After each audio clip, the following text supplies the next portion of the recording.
Salut à tous, on se retrouve encore sur RCNA, le podcast, avec un nouveau podcast, forcément toujours accompagné d'Ibrahima Traoré. Salut Ibou. Salut Mansour. Ça va? Très bien. Reposé? Ça va. En plus, aujourd'hui, on va aborder une thématique qui, je pense, va t'intéresser parce qu'en plus, toi aussi, tu es en plein dedans. C'est la reconversion des sportifs parce que forcément, les sportifs, ils commencent très tôt.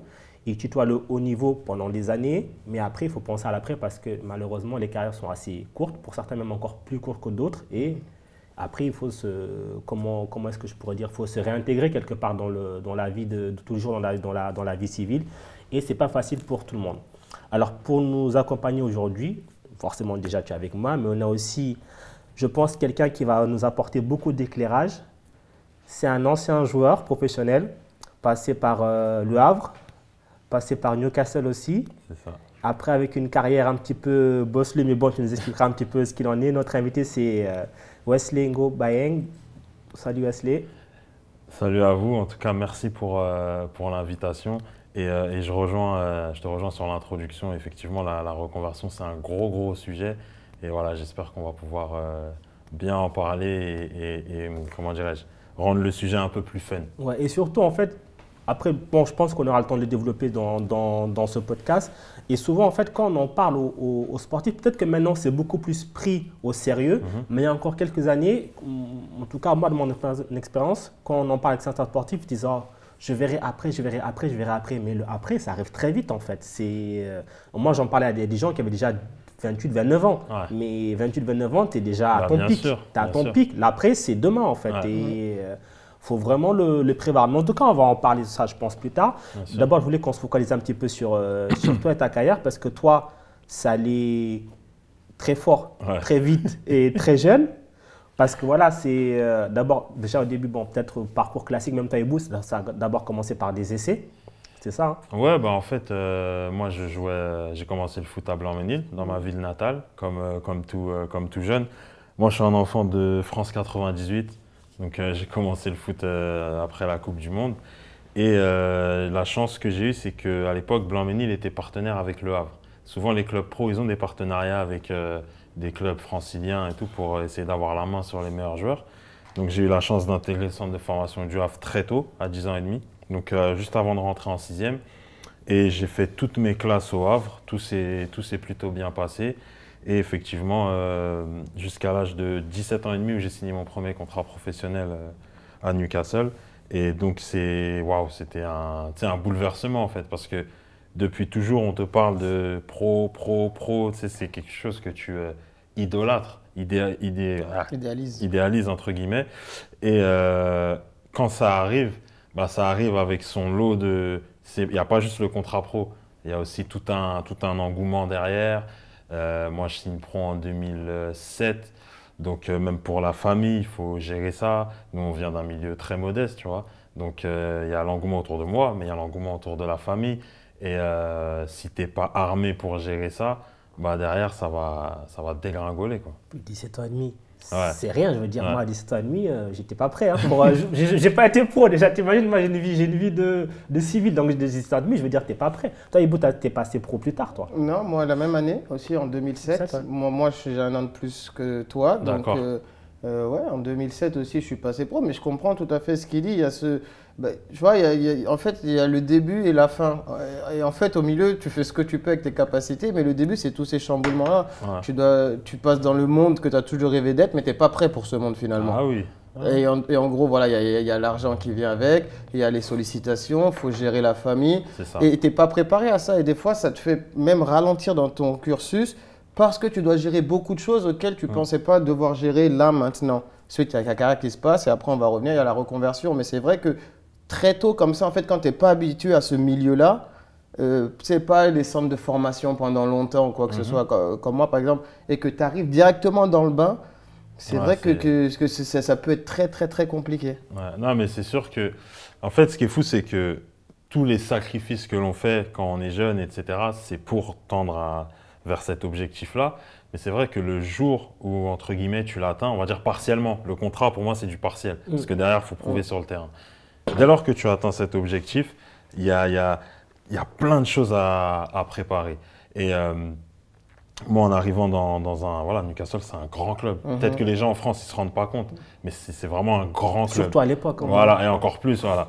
Et quand tu arrives avec le fait que le club rayonne dans le monde entier, et en plus, c'était un peu au début de Facebook et tout, tu reçois des messages, mais vraiment, je recevais des messages même avec des écritures que je ne comprenais pas, quoi.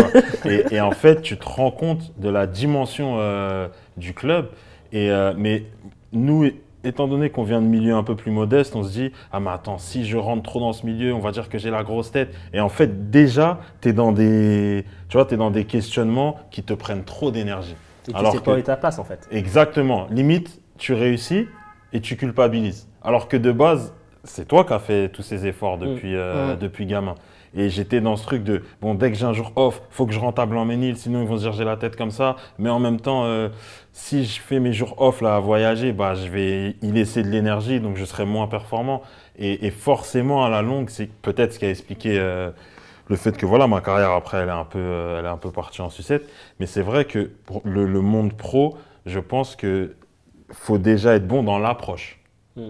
Dans l'approche, moi je voyais d'autres coéquipiers où ils se mettaient pas les mêmes soucis que moi. Ils pensaient à eux, ils venaient tôt à l'entraînement, ils partaient tard. Mais moi quand je venais, je savais que j'avais des amis, qu'il fallait sortir l'après-midi. Enfin, et toute cette énergie, faut expliquer aux jeunes qu'il faut la mettre dans ses objectifs. Il ne faut pas commencer à vouloir plaire à tout le monde. Comme on dit, c'est également plaire à n'importe qui.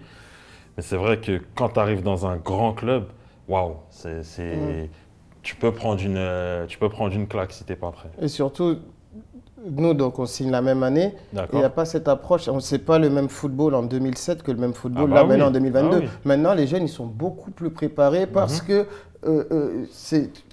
j'ai pas envie de dire que ça s'est professionnalisé parce que nous, c'était professionnel. Mais tu vois, nous, on était contents, par exemple, de devenir professionnel. On n'avait pas de plan de carrière. Ouais. Non, c'est vrai. C'est vrai ce que tu dis. Maintenant, les jeunes, tu vois, ceux qui commencent, ils ont un plan de carrière. Ils savent, OK, je suis dans ce club-là, je sais que je fais 2-3 bonnes saisons et donc je suis déjà prêt à me donner. Quand tu vois le nombre de jeunes joueurs qui, à l'âge où on a signé, ont déjà 200 matchs professionnels.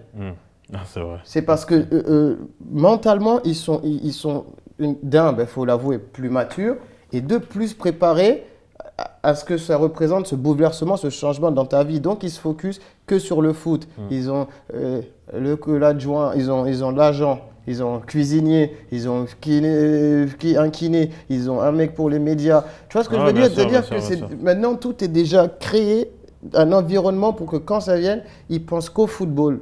Et justement, je pense que c'est dû à ce que nous, on a vécu. Oui. Parce qu'aujourd'hui, tu as un retour d'expérience. On est un peu… Tu vois, moi, j'intègre le centre de formation du Havre en 2001, je crois. On est entre guillemets la première génération à partir tôt.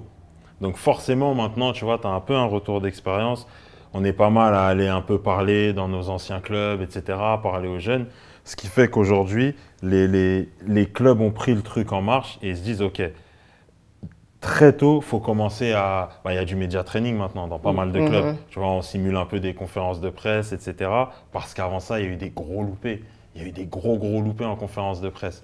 Et effectivement, quand déjà tu as fait un peu de presse, qu'on t'a un petit peu préparé, quand tu arrives dans le monde pro, tu es un peu plus armé.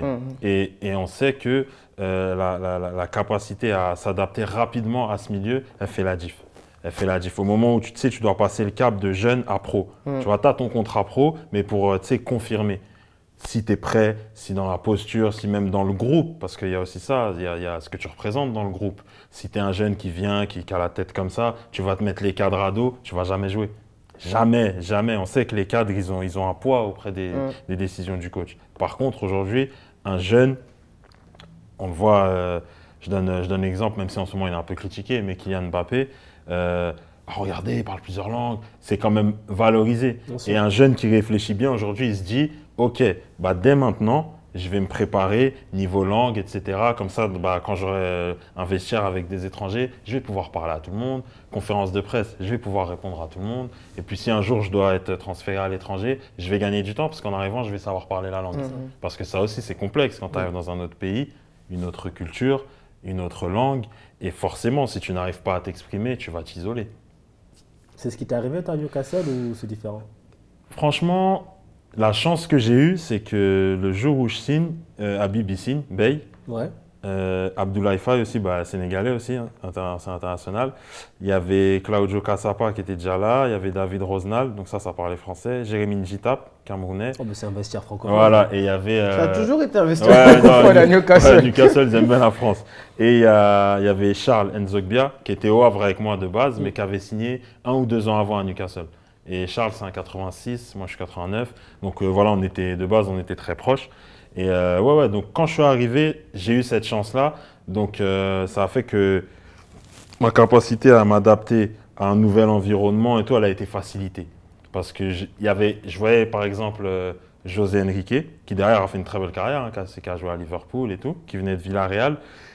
L'anglais, c'était très compliqué et limite les gens, parce que vous savez, hein, les vestiaires, c'est dur. Les gens, limite, ils rigolaient de lui et tout ça. Et ça a eu un impact sur ses performances sportives. Il a éclaté à Newcastle peut-être 1 an et demi, 2 ans après avoir signé. Tellement, s'adapter à un nouvel environnement, la langue et tout, ça avait été compliqué pour lui. C'est pas facile. Alors, toi, ta carrière à Newcastle, finalement, elle ne se passe pas comme tu l'espérais, je pense, parce que malheureusement, il y a pas mal de blessures, notamment. Et c'est un moment que tu vis comment? Parce qu'en plus, tu es jeune en plus. Non, en fait, c'est une superbe question parce que tu as le truc de je suis dans un grand club, c'est trop bien, waouh. Enfin, de l'image que je renvoie. Ouais. Et tu as la réalité où effectivement, moi je me suis fait les croisés au bout de 8 mois là-bas, on va dire, 8-9 mois. Croisés plus ménisque, donc grosse blessure. Et je me fais ça au moment où je commence à vraiment, ça faisait, comme je te dis, 8 mois que j'étais là-bas. Donc je commence à bien parler anglais, sur le terrain ça se ressent, je m'exprime bien. Tout le monde capte ma personnalité. Parce que c'est ça aussi, quand tu n'arrives pas à t'exprimer, on ne comprend pas qui tu es. Et là, tout le monde voit que je suis cool, que j'ai faim, etc. Et quand je me blesse, juste avant, j'avais rencontré le sélectionneur du Cameroun. C'était Otto Fischer à l'époque, l'Allemand, et qui voulait que je fasse les JO de 2008 à Pékin. Donc, et en plus, je l'avais rencontré avec Jérémy, vu qu'en plus, il était capitaine de la sélection. Enfin, c'était lui et Samuel Eto'o. Donc, du coup, forcément, ça facilite. Et il y avait une belle projection. Et quand cette blessure arrive, je me dis, waouh, donc je vais louper les JO. Je vais revenir, il me restera un tout petit peu plus d'1 an de contrat avec Newcastle. Et déjà, je me dis, waouh, ça va être compliqué. Donc, tout le monde croit que je suis au max, mais moi, dans ma tête, c'est chaud. En plus, cette année-là, je m'en rappelle, parce que quand je suis à Cap-Breton, je fais ma rééduque. On est sur le mois du coup mai-juin. Le Havre est champion de Ligue 2. Donc tous mes potes, mais vraiment, parce que Jean-Marc Nobilo, il avait mis que des jeunes. Donc tous mes potes, 88, 89, 87, ils jouent. Et je les vois, ils sont là, champions. Hein. Et j'ai eu l'impression ce jour-là que l'avance que j'avais, entre guillemets, ils m'ont tous dépassé. Ouais. Tu vois. Et en plus, derrière, ils allaient jouer en Ligue 1, etc. Oui, mais attends, toi, tu avais une proposition de contrat du Havre aussi? Oui, moi, en fait, pro? Ouais, alors, pas pro. Moi, quand je suis parti du Havre, et puis à l'époque, c'était, bon, même si le Havre, ça reste encore un gros centre, à l'époque, c'était du Lassana Adjara, Amadou Alassane, Guillaume Moirot, Didier Digard, Steve Mandanda, Johnny Placide, Benjamin Mendy, enfin, j'en passe. Et en fait, le Havre me propose stagiaire pro et je refuse parce que j'avais déjà des contacts avec Bolton. En fait, dans l'année, j'avais fait un essai illégal à Bolton. Le coach, c'était Sam Allardyce. Et derrière, il a signé à Newcastle. Donc, petit à petit, le contact s'est renoué. Et si tu suis, comme tu disais tout à l'heure, un vrai plan de carrière, tous les jours, je dois signer au Havre. Je suis arrivé là-bas à 10 ans et demi. Je suis très bien là-bas. Tout le monde m'aime bien. C'est un environnement que je maîtrise, la ville et tout. Et voilà, tu es jeune, démarre en Ligue 2, tu fais tes preuves. En plus, le club est monté. Et comme ça, le jour où tu es transféré, tu arrives avec un poids. Sachant que moi, quand je suis arrivé à Newcastle, je suis avec aucun poids. Parce que Newcastle, ils ont payé juste, même si on se rapproche du 1 million d'euros, mais dans le football, ça ne veut rien dire 1 million d'euros. Ils ont payé les indemnités de formation. Quoi. Par contre, si tu restes un peu plus dans ton club formateur, le jour où tu pars, tu as déjà 1, 2, voire 3 saisons en pro, tu as des stats, moi j'étais attaquant. Donc déjà, tu arrives dans un vestiaire, tu as des choses à faire valoir. Mais quand tu arrives jeune comme je suis arrivé, dans un gros vestiaire, parce que moi j'étais en concurrence avec Michael Owen, Shola Ameobi, Marc Viduka, il y avait qui encore devant? Obafemi Martins, c'est nigérian, tu vois. Donc que des gros joueurs. Et tu as dit ça t'as demi. Hein? Et tu as 17 ans et demi. 17 ans et demi à l'époque. Ouais, Sans référence. 17 ans et demi TTC. Je suis né au Blanc-Ménil. Non, mais je dis sans référence. Sans Ouais. non, ça va. Eh, mais Rien. peut-être certains qui vont nous écouter ne se rendent pas compte, mais les noms que tu as cités, C'est des gros noms. joueurs. C'est des gros noms à l'époque. Moi, jamais je suis à Newcastle. mais tu vois, quand tu parlais d'être préparé et Ah ouais. tout, si tu réfléchis un minimum, tu dis, mais je vais me brûler les ailes. Et en fait, donc, quand tu arrives dans un club, il y a un ordre, entre guillemets. Ouais. Donc, allez, si tu fais l'ordre, parce que Michael Owen, il l'avait acheté très cher au Real. Et puis, il le payait cher. Hein, je crois qu'il était à 120 000 à la semaine. Donc, du coup, tu as Owen, Martins, Viduka, Ameobi. Et moi et Andy Carroll, on se bagarre pour gratter quelque chose. Sauf que Andy Carroll, il a été prêté. Je crois qu'il avait prêté à Bristol à l'époque pour qu'il se fasse les dents. Et Andy, c'est un mec de Newcastle. Donc la presse le poussait, les supporters, etc. C'est parce que ça aussi, c'est une dimension à prendre en considération. Moi, j'arrive, tu vois, personne, à part les francophones, personne ne me connaît. Donc déjà, il faut s'imposer, ne serait-ce qu'aux entraînements. Tu vois, ça veut dire que tu arrives avec du retard, parce que les autres, on connaît déjà leur valeur. Ouais. Quand Viduka il signe, on sait que c'est un mec de haut but, c'est incroyable. Dans la surface, il va te prendre les ballons de la tête, etc. Mais toi, quand tu arrives, à part le coach, personne ne connaît tes qualités. Personne ne sait si tu es bon en profondeur, si tu es bon de haut but, etc., etc. Donc déjà, ne serait-ce que gagner l'estime du groupe, déjà, ça prend du temps. Donc moi, avant même de vouloir jouer, il fallait que je gagne déjà l'estime du groupe qui éventuellement peut pousser. Parce que si demain, Allardyce il me prend et il me met dans le groupe, les autres ils vont venir, ah, mais il n'a rien montré encore. Donc tu crées des petites tensions dans le groupe. Le président il va venir voir le coach. Attends, coach, moi j'ai payé tant pour un tel, il doit jouer. C'est ça la réalité des grands clubs. Ce que les gens ignorent, c'est que dans les grands clubs, c'est de la politique. Le joueur qu'on a acheté tant, il doit jouer. Avant que, pour l'enlever, il faut que la presse se rende compte qu'il soit nul, les supporters, le coach, etc. Et après, tu peux l'enlever. Mais sinon, le joueur, sinon, il doit jouer. Comme on disait, moi, pour que je joue, il fallait… Ouais, déjà, en plus, ça, c'est un ou deux attaquants. Toi, tu en as 4 Ah de oui. haut niveau. Quoi. Et c'est des monstres. C'est-à-dire que quand on faisait les spécifiques attaquants, alors attention, tu apprends énormément avec ce genre de joueur. Tu progresses. Parce que même si tu ne joues pas tous les week-ends, tu progresses aussi. Beaucoup plus vite que si tu étais dans un club lambda. Mais le sportif, c'est la compétition qui compte. À un moment donné, à la fin de l'année, on regarde les stats. C'est ce que tu as fait en championnat qui compte. Et surtout que toi, en plus, comme tu as dit, c'est juste au moment où tu commences à te sentir bien que tu te… Oui, pour bien revenir dessus. Ouais, donc je me blesse. Je vis mal les choses. Hein, c'était compliqué. Alors, tu passes plus de temps, entre guillemets, en France parce que j'ai fait Cap-Breton et ensuite j'étais à Clairefontaine. Clairefontaine, en plus, ce qui est bien, c'est que tu fais ta réduc. Vraiment, il y a un kiné, il est avec toi H24. Donc, vu que je suis français, je vois du monde, je suis un peu content le week-end. Parce que la semaine, j'étais à Claire, le week-end, je rentrais au Blanc-Ménil. Par contre, ma carrière était en train de stagner. Et ce qui est difficile à encaisser quand tu as des longues blessures, celui qui était en concurrence avec toi et qui était loin derrière, plus le temps passe et plus tu le vois dans le rétro, et puis après, il est devant toi. Et c'est ça, moi, qui était dur. C'est que je voyais des joueurs qui étaient derrière moi me dépasser à vitesse grand V. Et forcément, tu dis, waouh, je vais revenir, mais je vais partir de très très loin en fait. De plus loin que… Quand je suis arrivé, j'étais loin, mais là, quand je vais revenir, je vais partir de plus loin. Je vais avoir moins de temps parce que mon contrat expire bientôt. Et tout ça, c'était très compliqué à gérer. Donc, même par moments, j'ai voulu reprendre plus tôt. Je me revois pleurer dans les toilettes, tu vois, dans les toilettes à côté du vestiaire, quand ils testaient mon genou et ils voyaient que c'était encore gonflé. Je me revois pleurer parce que ça me ronge au fond de moi. Je sais que le temps tourne et que ça ne joue pas forcément pour moi. Donc, je suis quand même revenu sur la fin de ma 2e année de contrat. Donc, ça va, ça s'est plutôt bien passé, mais j'ai dû faire 1 mois et demi, quelque chose comme ça. Par contre, sur l'intersaison, j'ai énormément travaillé avant ma dernière année de contrat parce que j'ai pris conscience de l'enjeu. Je me suis dit, oula, là, en plus, on venait de descendre dans le championship. Donc, il y a forcément des places qui allaient se libérer. Obafemi Martins, souvent, il me disait, ouais, je vais partir et tout ça. Après, il est allé à Wolfsburg. Viduka, il est parti. Mais donc, attends, ouais.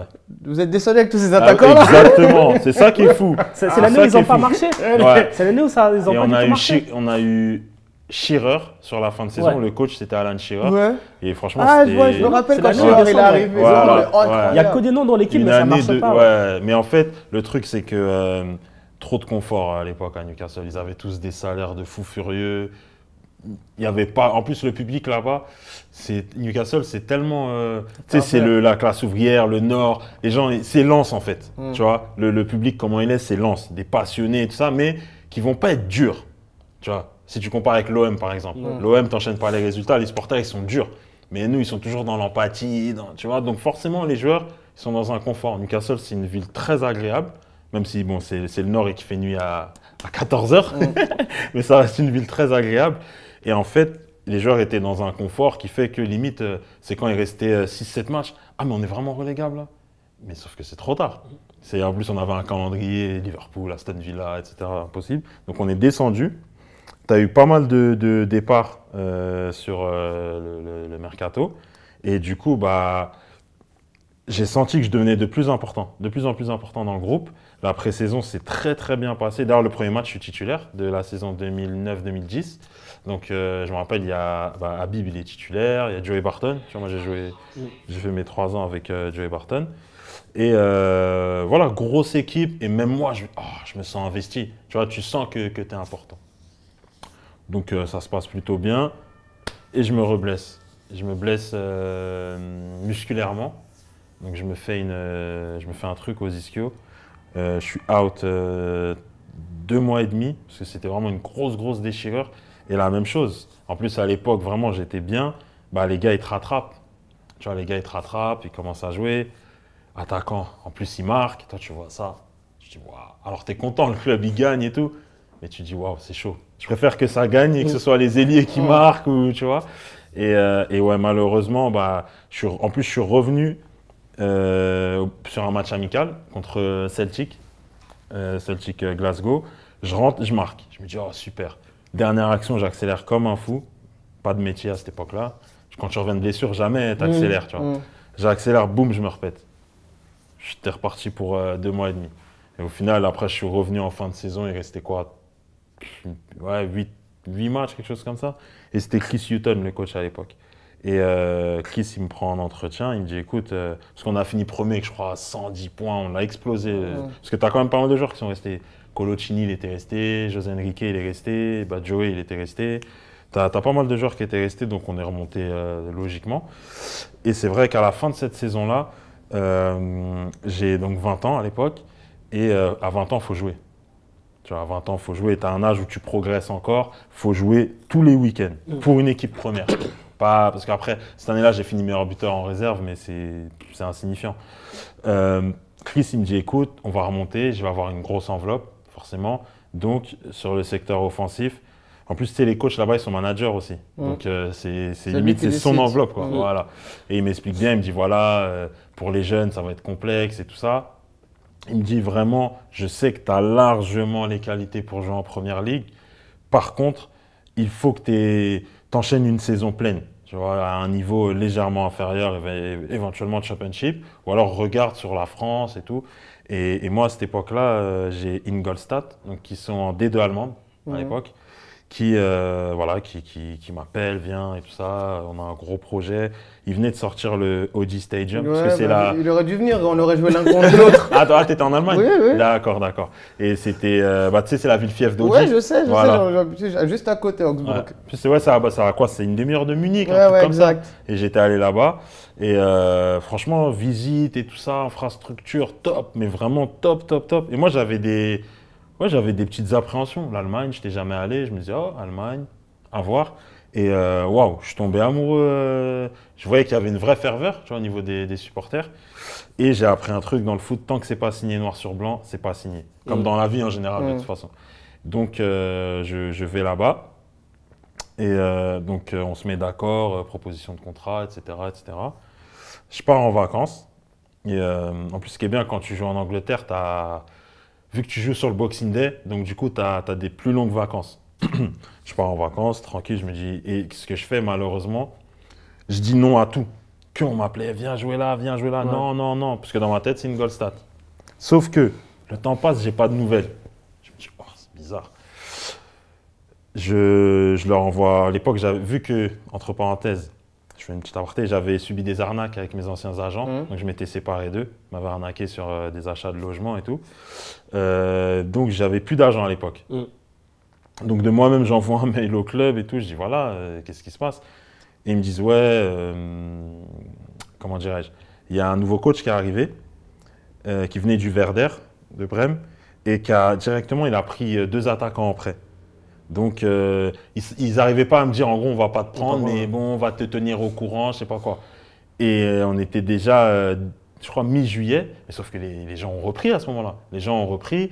Donc, soit il faut faire des essais, ou alors tu as un nom, tu es ultra confirmé, on va te prendre. Mais moi, justement, alors certes, je sortais d'un gros club, mais je n'avais pas trop encore prouvé. Et malheureusement, le temps est passé et j'ai rebondi je crois, en novembre en D4 anglaise, tu vois. C'est un truc de fou. Alors que quelques mois avant, j'étais au top, j'étais dans un gros club. Mais comme quoi, les choix de carrière, ils sont extrêmement importants. Les gens ne se rendent pas compte à quel point une belle carrière, c'est juste une succession de bons choix, en fait. C'est pas juste du talent. Parce qu'à un moment, dans le monde pro, tu l'as vu aussi, ça y est, on est tous talentueux. Mais les choix de carrière, ils font la différence. C'est ce qui fait la diff. Et toi, ta carrière, tu l'as arrêtée en quelle année? Moi, j'ai arrêté en 2015-2016. Donc, je suis revenu un peu plus bas en Angleterre. J'ai fait 1 an. Après, je suis rentré en France, CFA2, CFA. Et un jour, j'ai voulu aider ma ville, parce que moi, je suis du Blanc-Ménil, donc un club qui était en DH à l'époque. J'ai branché un peu tous les gars du Blanc-Ménil qui jouaient plus haut. J'ai dit, venez, on rentre dans notre club et on fait quelque chose. On avait fait un gros parcours en Coupe de France. Après, le club est monté en CFA2. Et à la fin de la saison, quand je suis revenu au Blanc-Ménil, j'ai voulu arrêter parce que je prenais plus de plaisir, plus du tout. Et je découvrais autre chose. J'avais commencé à travailler avec les jeunes du Blanc-Ménil. Et je voyais que j'étais en train de me construire une nouvelle identité, en fait. Que je n'étais pas juste l'ancien joueur de Newcastle. Je voyais que vraiment, les gens adhéraient aux actions que je mettais en place socialement et tout. Et limite, je me sentais beaucoup plus utile que dans le football. Ça veut dire que sans le savoir, j'étais en pleine reconversion, mais sans le savoir. Et donc après, j'ai repris un peu, et puis j'ai arrêté, et puis j'ai repris, et puis j'ai... Ouais, ça... Puis c'était période où tu es dégoûté du football, même regarder un match, c'était plus possible. En fait, je m'en voulais, et j'en voulais à la terre entière, en fait. Attendez, depuis le départ, je suis humble, je suis ci, je suis ça. Je me suis blessé, mais je suis quand même revenu, j'ai fait ce qu'il fallait. Comme un sentiment d'injustice. Tu vois, je me disais, c'est bizarre. Donc j'en ai beaucoup voulu aux agents aussi. Et c'est pour ça que j'avais besoin de faire un break avec le milieu du foot. Et même, j'avais besoin de faire en sorte que les gens comprennent qui est Wesley. Pas le footballeur. Moi, je veux que vous compreniez qui je suis. Tu vois, même, et j'ai pas peur des mots, même au sein de ma famille, je pense que les gens avaient oublié qui j'étais. Et ça, c'est très dur à vivre. Je pense qu'il y a beaucoup de footballeurs qui sont dans ça. Beaucoup plus qu'on ne le pense, qui, certes, on les voit sur le terrain, ils sont heureux, etc.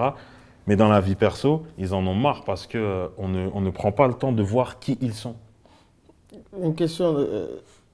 Donc, pour toi, est-ce que ton meilleur choix de carrière, c'est d'avoir arrêté? C'est paradoxal, hein? Ouais, je pense que c'est le meilleur. Ouais, parce qu'en fait, je me faisais du mal. C'est-à-dire que même en jouant au Blanc-Ménil, on fait une grosse saison, t'inquiète, tu vas rebondir. Tu vois, j'étais toujours dans ce... Je courais après mon passé. Et c'est contre-productif. Tu vois, c'est contre-productif. Donc effectivement, le meilleur des choix, ça a été d'arrêter. Alors, personne ne comprenait parce que j'ai arrêté à 26, ce qui est extrêmement jeune. Normalement, tu es en pleine bourre. Ouais. Voilà. Mais c'est comme si j'ai anticipé sur les problèmes que tu peux avoir à 34-35 au moment où il faut switcher. Tu vois. Parce que je le voyais en étant avec les jeunes, en menant des actions sociales, etc. Ce sont les gens qui jouaient encore dans les plus grands clubs qui m'envoyaient des messages. Trop bien ce que tu fais. Oh, j'aimerais trop. Je dis, mais attends, moi j'ai envie d'être à ta place. Comment toi tu veux être à ma place, tu vois? Mais c'est là que je comprenais qu'il y avait un vrai souci sur qu'est-ce que je vais faire après quand je suis un footballeur. Et au final, plus le temps passait et plus ce qui me permettait de relativiser, c'était le fait de me dire, bon, au moins j'ai anticipé sur la reconversion. Tu vois, je me cachais derrière ça. En gros, je me disais, c'est un moindre mal.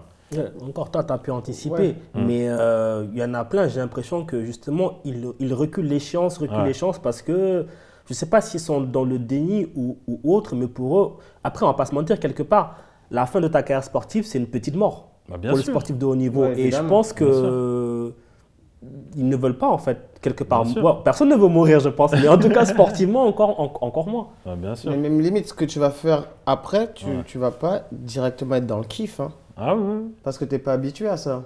Tu sais, moi, je dis, on a assisté. Hein. Tu kiffes pas les podcasts? Non, t'as pas compris. Non, C'est-à-dire que, en fait, il faut que tu prennes du recul pour Ouais. d'abord Ouais. vraiment arrêter. Ouais. Parce que si tu sais, tu te lances directement dans quelque chose d'autre, tu vas pas l'apprécier pareil parce que c'est pas la même adrénaline. Bien C'est sûr. pas. Faut peut-être une c'est coupure pas- où tu fais, Oui, où oui, tu fais rien. et- Il y aura un contre-coup. Exactement. Ouais. Et oui, tu travailles beaucoup en tant que footballeur, mais tu viens, tu as ta routine, Bien tu fais sûr. ton entraînement, tu as ton match. Là, pour faire le post-class, on a un travail en amont. Tu vois ce que je veux dire? C'est vraiment, c'est notre discipline. Et c'est pour ça que je te dis, c'est bien d'avoir sa reconversion, mais je suis pas sûr que tu l'apprécies directement à sa juste valeur, ce que tu es en train de faire. Quand tu arrêtes directement, tu as arrêté en juin, et en juillet, tu as recommencé Ouais. quelque chose d'autre. Moi, je pense, en tout cas dans mon cas, il fallait se passer ça un peu Ouais.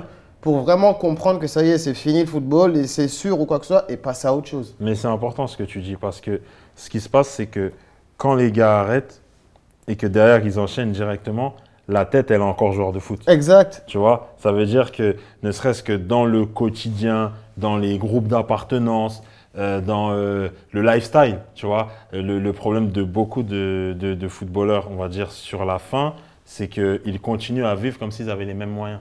Ils continuent à dépenser comme s'ils avaient les mêmes recettes. Sauf que le calcul, il est très simple. Hein. Dépenses, recettes. Mm. Mais sauf que les recettes, elles sont là, mais les dépenses, elles continuent, elles continuent, elles continuent. Et c'est pour ça que tu as des statistiques folles. Tu vois, 5 ans après la fin de carrière, tu as plus de 50% de joueurs qui sont surendettés. Et moi, je l'ai vu de mes yeux. Bah, déjà, moi-même, ça m'est arrivé avec mes histoires d'arnaque et tout ça. Mais j'ai vu de mes yeux des joueurs qui ont pris beaucoup plus d'argent que moi et qui étaient surendettés 2, 3, 4 ans après la fin de leur carrière. Parce que tu ne veux pas que le monde réalise que tu n'es plus footballeur. Donc, tu vas sortir, tu vas dépenser pareil. Tu vas aller dans les mêmes magasins, tu vois, tu vas aller dans les mêmes soirées, tu vas draguer les mêmes filles, nanana, pour encore exister dans ce milieu. Parce que c'est ça aussi le truc. Quand tu rentres dans le milieu du C'est football, l'appartenance. c'est T'es- ça. T'es dedans. tu es Et quand dedans, tu il y a sors- des codes, une manière de s'habiller, les voitures, les trucs. Mais tu vois, même, il y a tout ce qu'il dit, c'est tout à fait vrai. Et tu sais, il y a aussi cet autre truc que tu as l'habitude d'être avec des gens tous les jours. Mhm. Et d'un coup, vous vous appelez pas tous les jours. Eh ouais. 2 jours, 3 jours, tu vois ce que je veux dire? Et tu dis, ah ouais, mais en fait, c'est pas mes potes. Et tu dis, ah, donc je suis rejeté, je suis renié du truc. Et après, c'est pour ça qu'on te dit, quand tu finis ta carrière et que tu as 5 vrais amis dans le football, hein, Bien sûr. tu dis, ah ouais, c'est franchement, je suis content. Bien Le sûr. reste, c'est que des connaissances de Bien passage. Et en plus, le fait que chacun gagne très bien sa vie, c'est dire qu'il n'y a pas beaucoup de choses qui vous lient. On fait la même chose, j'ai Bien pas sûr. besoin de toi, tu n'as pas besoin de moi, mais on s'entend bien. Bien Est-ce sûr. qu'après, quand ça s'arrête, on va C'est le continuer principe de collègue de travail, quelque part. C'est à être exactement ce que ensemble. j'avais. Sauf que nous, on ne le voit pas comme un travail. Ouais. C'est Puisqu'on ça. fait ce qu'on aime et on touche beaucoup ça. d'argent. Donc, on Ouais. n'a pas cette valeur du travail parce qu'on joue au foot. Mais c'est exact. En fait, là, plus tu parlais, plus je disais, mais en fait, là où tu croyais qu'on était frères, on est juste collègues, en fait. Voilà. Je te donne un exemple. Sébastien Bassong, c'est comme mon frère. Mm. Mais vraiment, tu vois, en plus, on a joué ensemble à Newcastle. Mais malgré tout, Seb, on a commencé à se reparler il y a peut-être 1 an et demi. Mais on s'est reparlé comme si de rien n'était. Mais voilà, on s'était perdu de vue, le truc, les rumeurs, les gens qui parlaient entre nous deux. Ouais, mais toi, t'as dit ça sur lui, lui, il a dit ça sur toi, je sais pas quoi. Et au final, on s'est. Limite, je regrette. Je me dis, j'ai perdu du temps parce que c'est vraiment un gars que j'aime beaucoup, tu vois. Et oui, c'est ça. Moi, et c'est comme tu dis, quand tu te rends compte. Parce que moi, voilà, à l'époque, c'était BlackBerry Messenger. Un petit message, ça va, ça va. Les mecs, ils te répondent pas. 1 fois, 2 fois. Tu sais, limite, après, tu t'énerves. Tu Mais dis, si tu insistes, on dit, ouais, il est voilà, relou, il est lui, relou. ah, ça y est, il est plus Et dedans. surtout, après moi, tu vois, je me mettais à sa place dans le sens où, bah, combien de fois j'étais avec des gars quand on était voilà, à Newcastle, ce que tu veux. Ah, lui, vas-y, il me saoule. Le mec, il pose le téléphone. Je me disais, attends, ça veut dire que quand il reçoit des messages de moi, c'est sûrement sa réaction. Ah, Wesley, c'est un parasite, lui. Et en fait, tu vois, Ouais. tu rentres dans un truc. Et après, tu te dis, ah, mais en fait, c'est un milieu bizarre, il me rejette. Et c'est le bordel après. Tu vois, et c'est là où bah, t'en as qui sombrent dans la dépression. Parce que ça va trop vite. Tu sais, t'es là, comme tu l'as dit, le quotidien. Ne serait-ce que, bah, avant, tu viens, vestiaire, tu sais très bien le vestiaire, tu Tu peux rester toute pleures la de journée. rire. Mais bien sûr, tu restes 1 heure sous la douche. Moi, après les entraînements, mais je restais 1 heure sous la douche. On rigole, anecdotes, tu sais, on parlait de tout, de rien. Ou même quand on s'habille, on reste encore 1 heure au vestiaire, tu vois. Vraiment, tu passes plus de temps au vestiaire que sur le terrain. C'est vrai, en plus. Tu vois comment c'est. C'est vrai. T'es en claquette, Avant, tu ris. après, t'es Exactement. content Mais d'être c'est là. mais c'est les meilleurs moments. Tu Et, vois, et du jour au lendemain, on te l'enlève ça. T'as Exactement. plus ça. Exactement. Même pas jouer au foot. En fait, tu as plus cette ambiance colonie de vacances où je suis avec Bien mes sûr. gars, où tu as plus cette routine. Tu vois, En le fait- premier jour, tu te lèves tout seul Ouais. et tu regardes à gauche, à droite, tu dis Qu'est-ce mais là, par En contre, fait, je vais faire quelque quoi là? part, c'est la vie sociale qu'on te retire. Ouais. Parce que Bien c'est sûr. C'est important ce que tu l'entraînement, c'est, on va dire, c'est la partie travail, Ouais. mais la vie sociale du footballeur au quotidien, c'est le vestiaire. Voilà. C'est Bien avant sûr. l'entraînement, c'est après On l'entraînement. parle de quoi? On parle de tout. Voilà, T'as vu c'est les infos hier? T'as vu ceci? T'as vu? Wow, trop bien les nouvelles chaussures. Ah, mais lui, il change les jantes. Ah, mais tu sais, Bah, tu vois, c'est on les parle de collègues, tout. c'est les Mais collègues, bien sûr. les collègues qui vont boire un verre après le boulot. Exactement. Eh ben la nous, même c'est le chose. vestiaire. C'est ça. C'est C'est ça. exactement ça. Et en C'est- fait, ce qui est difficile, tu vois, comme j'ai pu répéter, moi j'ai découvert l'ennui. Je ne savais pas ce que c'était s'ennuyer. Je ne savais pas. J'ai découvert l'ennui et c'était terrible. Tu vois, le moment où j'ai découvert ce que c'est de. Je ne sais pas ce que je fais aujourd'hui.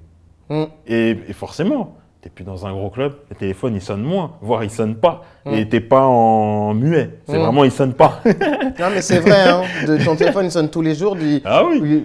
Tu es content quand tu as 2-3 messages. Et même des fois, c'est 2-3 messages de tes amis d'enfance ou de ta famille. Tu dis, oh, mais. C'est ça. Tu vois, Ouais. ah, mais les autres gars, ils font quoi là? Et peut-être Ils essaie sont de loin déjà. savoir. Du coup, c'est là parce qu'après, je pense, je devais être assis quand même, je me dis, mais qu'est-ce que je vais faire? Ouais. Qu'est-ce que je vais faire? Ben, moi, j'ai réfléchi il y a longtemps, tu vois. Ouais. Ah, toi, pendant ta carrière Oui, déjà, parce que oui, moi, Voilà, j'y ai pensé mais avant. Bravo, vraiment. Ben, je savais avant que je voulais faire quelque chose dans les médias. Ah, d'accord. Avant de penser à faire autre chose, tu vois. Mais je le savais déjà. D'accord. Je l'avais dit, tu sais, je m'étais préparé à ça. D'accord. Même si quand tu le fais, tu te dis, c'est pas pareil, tu vois ou Ouais. pas. Mais j'avais déjà une idée, en Oh, tout mortel. cas. Et cette idée, tu l'avais eue par rapport à ce que tu voyais dans les médias du foot ou peut-être des amis ou non? Mais il y a des choses que je vois dans les médias, par exemple, maintenant, tu sais, ça me fait pas kiffer. Comme des gens, tu vois, quand il y a aussi, il y a des choses qu'on a vues dans le foot, tu dis, Ouais. ouais, mais non, en fait, Ouais. t'as vu? Il y a des choses que je kiffe, mais il y a aussi des choses qui me dérangent. Bien sûr. Dans les médias, c'est la même chose. J'en parle avec Mansour ou quoi que ce soit. Tu vois, mais je me suis dit que ça me plaît parce que je veux m'asseoir et parler de foot et avoir D'accord. mon avis et être libre. D'accord. Si j'ai la capacité de le faire, pourquoi ne pas le faire? Donc moi, ça s'est monté comme ça. D'accord. Mais franchement, c'est fort parce que, waouh, moi je m'en rappelle quand du coup le foot s'est plus ou moins arrêté. Alors, comme je te disais, la chance c'est que je commençais à travailler avec les jeunes et tout. Mais tu vois, des fois je réfléchissais et avant vraiment que ça se passe bien au travail, moi tu sais, ne serait-ce que le rythme, moi il pétait les plombs au taf. Tout le temps je faisais une sieste. Ça veut dire que. Mais il pétait les plombs. Mais vraiment, c'est-à-dire, je sais pas, moi, on était en réunion.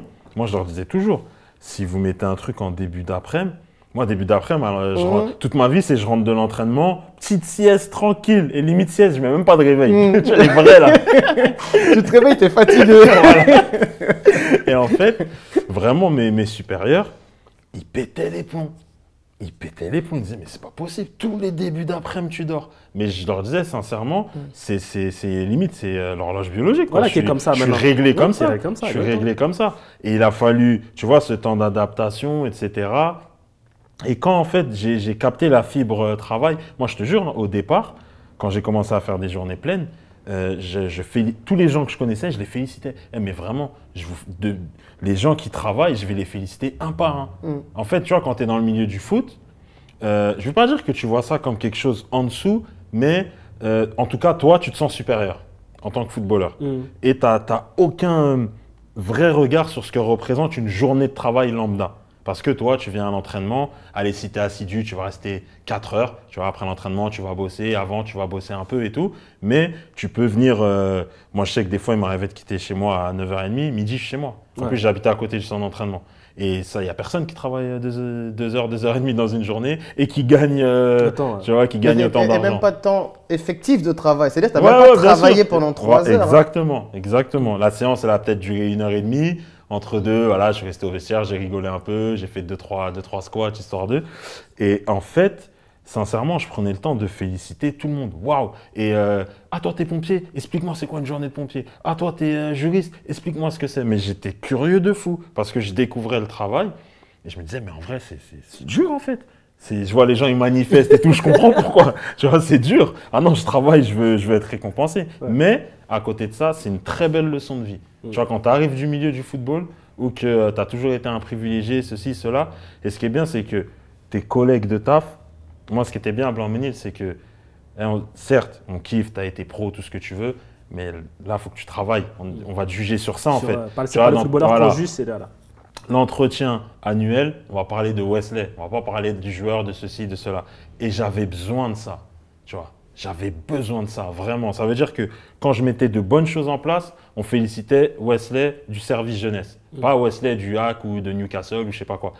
Et c'est ce qui m'a redonné confiance en moi, tu vois. Et surtout derrière, tu sais, le social, c'est tu pousses une porte, tu as d'autres idées. Tu pousses. Et nous, on est des sportifs. Ça veut dire que se surpasser, se remettre en question. Tu vois, généralement, au taf, tu as beaucoup de gens, ils viennent, ils font strict minimum, tranquille. Mais ce qui est bien en tant que sportif, c'est que même dans le monde du taf, tu peux garder un peu ce truc de je vais repousser le. Exactement. Moi, je suis un compétiteur. Cette année, je vous ai mis en place tel projet, vous allez voir l'année prochaine. Vous allez voir l'année d'après. Tu vois, et à un moment donné, j'ai basculé dans cet état d'esprit-là. Et c'est ce qui a fait que très vite, voilà, je suis passé directeur et tout. Et que je me suis affirmé. Et limite, il y a plein de gens qui m'ont connu à ce moment-là, parce qu'à Blanc-Ménil, je connais tout le monde, mais d'avant. Mais tu as plein de gens qui m'ont découvert à ce moment-là, qui ne savaient même pas que j'avais été pro. Moi, j'étais trop content de parler avec ces gens-là, parce que je voyais que dans leurs yeux, ils admiraient ce que je faisais au travail, tu vois. Et c'est après, quand ils venaient me voir, « Ah, t'as été footballeur, waouh !» Et tu vois que, tu sais, il y a un fantasme autour du football. Totalement. Waouh ! Tu fais tout ça et en plus, tu as été footballeur, limite, waouh, non, mais non, tu mens, non. Et même les jeunes, quand ils découvraient ça, donc forcément, Wikipédia, truc qui tapait mon nom. Oh, vraiment, c'est toi notre animateur, là. Et limite, j'en étais gêné parce que je préférais qu'ils me voient juste comme animateur. Mais à côté de ça, ça donne une légitimité de fou. Après, les jeunes, pourtant, moi, je travaille avec des jeunes qui étaient difficiles quand même, mais ils se disent qu'ils sont avec un ancien footeux. Automatiquement, le regard, il change. Ah ouais, ça change. Mais même en termes d'autorité, tu n'as pas besoin de crier. Mais ouais, ça a été en fait, le service jeunesse, ça a été le début de ma nouvelle vie en fait. Et justement, maintenant, explique-nous un petit peu ta nouvelle vie, elle tourne autour de quoi? Parce que tu es dans pas mal de choses au final. Hein. Ouais. Il y a un peu de médias. Ouais. Bah, moi, j'adore ça. Comme tu disais, je te rejoins. J'aime énormément et j'espère que je ferai quelque chose dans les médias. J'aime beaucoup. J'ai une casquette d'entrepreneur, on va dire. J'ai une société donc Petit Déj & Go, où on fait de la prestation de petit déjeuner pour les entreprises. Et en fait, je retrouve un peu d'adrénaline, tu vois, parce que tu vas démarcher des clients. Quand j'ai une presta, limite, j'ai un match. Je sais pas comment t'expliquer. Ouais. Tu vois, j'ai une petite boule au ventre. Tu veux réussir. Voilà, je suis à fond. Tac, ok, il faut que ça se passe bien. Tout ça, ça me met un petit peu de pression. Et ça, j'en avais besoin. Et on va en parler aussi, mais je le dis beaucoup aux footballeurs, vous êtes des entrepreneurs. Vous êtes des entrepreneurs parce que tu dois démarcher. Moi, j'ai joué devant 52, 60, 70 000 personnes. Donc, ce n'est pas 2-3 patrons dans un bureau qui vont m'impressionner. Tu vois, j'arrive, je sais que je vais prendre tout l'espace. Mais ça, c'est le sport qui m'a amené ça. Tu vois, donc tout n'est pas à jeter. Donc, il y a ça. Et en fait, pareil, je me suis challengé. Un matin, je me lève, j'ai la flemme d'aller à la boulangerie. Véridique, flemme d'aller à la boulangerie. Et je me dis, il y a bien des gens qui livrent les petits déj quand même. Et je ne trouve pas. Ok, je vais monter mon truc alors. Et je vais le faire parce que je sais qu'il y a d'autres gens qui doivent être dans le besoin. Donc au départ, c'était pour les particuliers. Mais c'est compliqué. Particulier, c'était compliqué. Et un jour, il y a quelqu'un qui m'a dit, écoute, j'organise un événement, fais-moi un petit déj sous forme de buffet et tout ça. Et ce jour-là, déclic. J'ai vu comment les gens étaient contents. Tu sais ce que ça amène dans une réunion le matin, ils ont leur petit café, leur petit truc. J'ai dit, bingo. Et surtout, j'avais retrouvé cette confiance que j'avais en tant que sportif grâce à ce que j'avais fait au service jeunesse, où justement, je m'étais créé une nouvelle identité. Je rencontrais beaucoup d'entrepreneurs, beaucoup. Parce que voilà, dans les banlieues maintenant, tu as plein, et je les salue, plein de gens qui font de superbes trucs. Et j'apprenais des uns et des autres. Tu vois, j'apprenais des uns et des autres. Et j'en profite, je salue Moussa Camara, qui a sa grosse asso, les déterminés, qui accompagne mais plein d'entrepreneurs. Et en fait, je me suis dit, ouais, c'est mon nouveau sport, ça. Donc, mais je n'étais pas encore revenu dans le milieu du football à ce moment-là. Et je voyais que, l'air de rien, je devenais un peu un référent dans l'après-foot. On me posait beaucoup de questions. Des gars, ils venaient me parler sur Internet et tout. Ouais, comment t'as fait pour monter ci? Puis j'avais pris la présidence du club de Blanc-Ménil à l'époque, qui est en N3, donc ce qui n'est pas rien. Et donc, il y a des gars qui me disaient, ah, bah, moi aussi, comme toi, j'ai envie de m'investir dans ma ville natale. Et je m'étais rendu compte que, l'air de rien, j'inspirais du monde. Tu vois, au début, tu le regardes avec, tu sais, tu marches sur des œufs, tu te dis, ah, peut-être c'est moi qui est un peu fou. Et tu te rends compte que non, en fait, tu es en train d'inspirer du monde. Et donc, moi, j'aime être leader. Hein, tu vois, j'étais leader dans mes équipes de foot et tout. Donc, tu vois, petit à petit, je me suis reconstruit comme ça. Et ce qui était intéressant, c'est que derrière, je me suis senti prêt à revenir dans le monde du football. Parce que je m'étais construit une autre image. Donc, quand je revenais dans le monde du foot, peu importe qui j'appelais, il n'allait pas se dire « Ah, Wesley, il va me gratter quelque chose » ou je sais pas quoi. J'avais mes business, mes trucs, j'étais tranquille. Et de là, je me suis dit « Tiens… » éducateur, entraîneur, c'est pas trop mon truc, même si j'aime bien, je l'ai fait. Et je me suis dit, ah, peut-être agent. Il y a beaucoup de gens qui me disaient, je te verrais bien agent et tout ça. Ouais, j'ai commencé à passer ma licence, donc là, j'y suis encore. Et je me suis dit, ah, ça me plaît. Et donc, j'ai monté une structure avec Mathieu Mancé, qui est un ancien footballeur pro aussi. On a commencé à accompagner des joueurs pros et des jeunes. Et la structure, c'est mai 2021, donc tu vois, c'est récent. Et très rapidement, grâce à tout ce que j'ai fait avant dans le social, dans l'entrepreneuriat et tout, je me suis dit, il faut qu'on aille plus loin. Il faut qu'on aille plus loin, il y a quelque chose. Et c'est là que je me suis dit, OK, je vais monter une formation qui va accompagner les anciens footballeurs. Et on va les former à plusieurs choses, mais au moins, ils vont repartir avec un bagage et avec une réelle connaissance de leurs compétences. Et s'orienter vers un métier. Tu vois, toi, tu as eu la chance de déjà avoir kiffé quelque chose, mais tu en as plein hors foot. Ils ne savent pas, en fait. Et même, tu en as, ils vont passer les diplômes de coach et tout, ils n'ont pas envie d'être là. Mais c'est vraiment, c'est des témoignages. C'est histoire de se dire, oui, je l'ai au cas où. Voilà, je l'ai au cas où. Moi, j'ai fait quelque chose, voilà, c'est vrai. mais ils sont là, ils n'ont pas envie d'être là. Ils vont à Clairefontaine pendant je ne sais combien de semaines, ils n'ont même pas envie d'être là. Et ça, c'est terrible, tu vois. Et en fait, je me suis dit, ils ont besoin de quelque chose. J'ai pris mon cas et plein d'autres cas. Je me suis dit, ils ont besoin d'un truc qui leur correspond. Et surtout, ils ont besoin d'être acteurs de leur reconversion. Et ce qui est important dans ce que tu dis, c'est que c'est dur, pour certains à admettre ou quoi que ce soit, que ça peut être en dehors du foot, en fait. Mais c'est ça. Et en fait, on a toujours le truc de, on veut rester dans le monde. C'est ce qu'on a fait.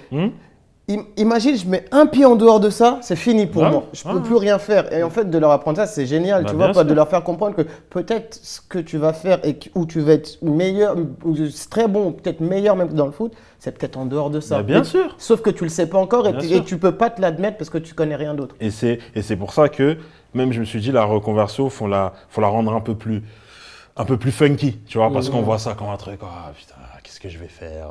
Sauf que grâce à tout ce qu'on a appris dans le sport, moi, c'est ce qui a fait qu'au travail, j'ai monté les échelons rapidement. Tu es toujours à l'heure, tu le sais. Demain, il y a causerie. Tu es en retard, tu es mort. Tu vois ce que je veux dire? Tu n'oses même pas ouvrir la porte. Tu vois, tu es cuit. Déjà, si tu étais titulaire, tu sais que tu ne vas pas commencer, voire ne pas être dans le groupe. Et moi, en fait, je ne savais pas que dans le monde professionnel, pas du foot, hein, mais la vie active, le monde professionnel, en fait, tout ce que tu as appris dans le sport, donc comme on disait tout à l'heure, le dépassement de soi, etc., toujours se remettre en question, vouloir aller plus loin, pragmatique, abnégation, etc., que dans la vie active, ça représentait une plus-value. Et c'est en fait, en étant moi-même, je m'en suis rendu compte et je me suis dit, mais il faut que je le dise à mes gars. Il faut que je leur dise que, tranquille, tout ce que vous avez appris là, mais vous allez arriver dans une équipe de boulot, vous allez booster tout le monde. En plus, tu vois, ce qui est bien, c'est que quand tu es footballeur, généralement, tu n'es pas susceptible. Tu sais entendre les critiques. Parce qu'on va te critiquer sur ton match. Ça a été, ça n'a pas été. Toi-même, tu vas faire ton autocritique. Tu viens de finir le match, tu vas te dire, bon, ça j'aurais dû mieux faire, etc. Mais les gens lambda, en général, ils ont du mal à pointer ce que eux-mêmes font de moins bien. Mais sauf que pour le footballeur, c'est super facile. Ah, ok, sur tel événement, j'ai pas fait de fiche de route, j'ai pas mis les infos qu'il fallait. Bah, c'est pas grave. Le prochain, je le fais. Allez, on y va. Et je voyais petit à petit que ça me faisait grandir et que petit à petit, les gens, ils comptaient sur moi. Tu vois, très rapidement, je suis devenu un atout majeur dans mon équipe de travail. Je n'étais pas le meilleur, mais je m'en rapprochais parce qu'on savait que Le jour même, je ne vais pas te coller un arrêt maladie ou je sais pas quoi. Même si je suis malade, tout ce que tu veux, je vais me donner à fond, je vais venir. Et si vraiment je ne viens pas, c'est que je ne peux pas venir. Mais je ne vais pas tricher. Et je pense que ça, c'est apprécié dans le monde du travail. Quelqu'un sur qui tu peux compter. La fiabilité, ouais. Ouais, exactement. Quelqu'un qui va être à l'heure. Tu sais que si tu as un rendez-vous important, tu n'as pas besoin de t'inquiéter. Il va être là même en avance. Et tout ça, c'est le sport qui me l'a appris. Et du coup, à travers notre formation, donc il y a 8 modules. Tu as entrepreneuriat, leadership, prise de parole en public, gestion financière, gestion d'image, technique de recherche d'emploi, donc création de CV, simulation d'entretien, etc. Et on a également coaching psychologique et à la fin, on a un bilan de compétences. Comme ça, à travers tout ce que tu auras vu, il y aura normalement 2 chemins, entrepreneuriat, salariat, mais quoi qu'il arrive, avec une réelle connaissance de toi-même. Et une fois que tu te connais, il ne peut plus rien t'arriver. Tu vois, tu vas être heureux d'aller vers quelque chose qui te plaît, tu vas être excité et encore une fois, tu vas retrouver ce goût du challenge. Parce qu'en fait, le footballeur, si dans la vie d'après, tu lui mets de l'adrénaline, du challenge, de l'esprit d'équipe, nanana, il peut faire n'importe quel métier. Mais sauf que, comme tu l'as dit, il croit qu'il n'est bon que, oh bah vas-y, au pire, je serai coach adjoint ou je vais prendre les 17 ans du Havre parce que je suis formé là-bas, ils vont forcément me faire une passe et tout. Non, non, non, non, non. On peut faire plein de choses, tu vois. Et ça, pour moi, j'étais même surpris que ça n'existe pas. Là, je reçois 1 milliard de messages tous les jours. Les gens, ils sont comme des fous et tout. Et je me suis dit, comment un truc comme ça n'existait pas? Ça existe alors dans d'autres sports, parce que généralement, vu qu'il y a un peu moins d'argent, tu es obligé de penser à ta reconversion. Mais comme j'explique à tout le monde, les gens qui ont pris énormément d'argent dans le football, si tu fais le ratio avec le nombre de joueurs, c'est une partie infime. C'est ça.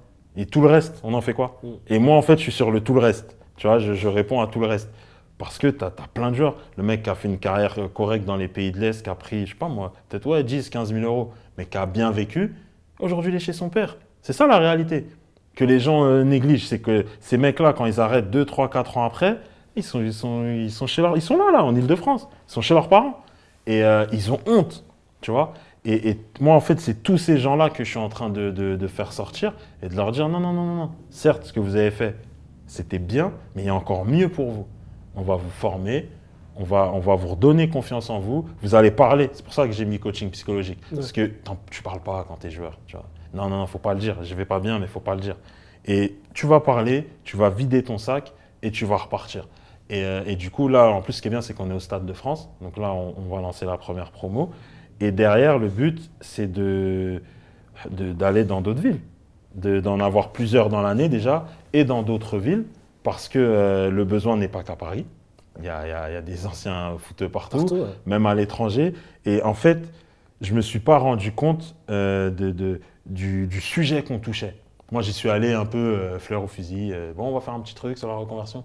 Mais tu te rends compte qu'il y a un besoin qui est énorme. En fait, c'est pas que pour moi, c'est surtout c'est social et sociétal en fait, parce que quelque part, c'est pas le bon mot, mais c'est une sorte de réinsertion en fait. On prend quelqu'un qui est dans un milieu qui est vraiment particulier, parce que c'est le monde du foot, il est ce qu'il est, et maintenant c'est fini. Il faut te reprendre et te remettre dans la société. Et c'est pas facile. Ouais. C'est pas facile.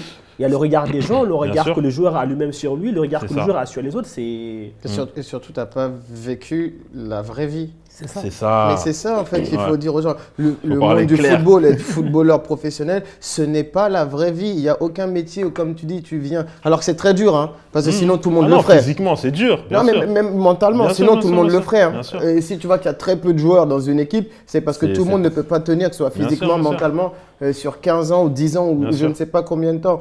Mais ce n'est pas la vraie vie. Ce n'est pas la vraie vie de travailler 2 heures par jour de temps effectif maximum. C'est pas la vraie vie de toucher des grosses sommes pour ça. C'est pas la vraie vie que parce que tu fais ce que tu aimes depuis tout petit, il y a beaucoup de gens qui t'aiment.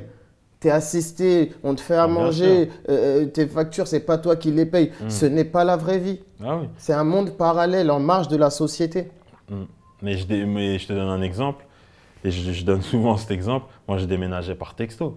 Tu vois, j'envoyais un texto à… Tu sais, tu avais une société qui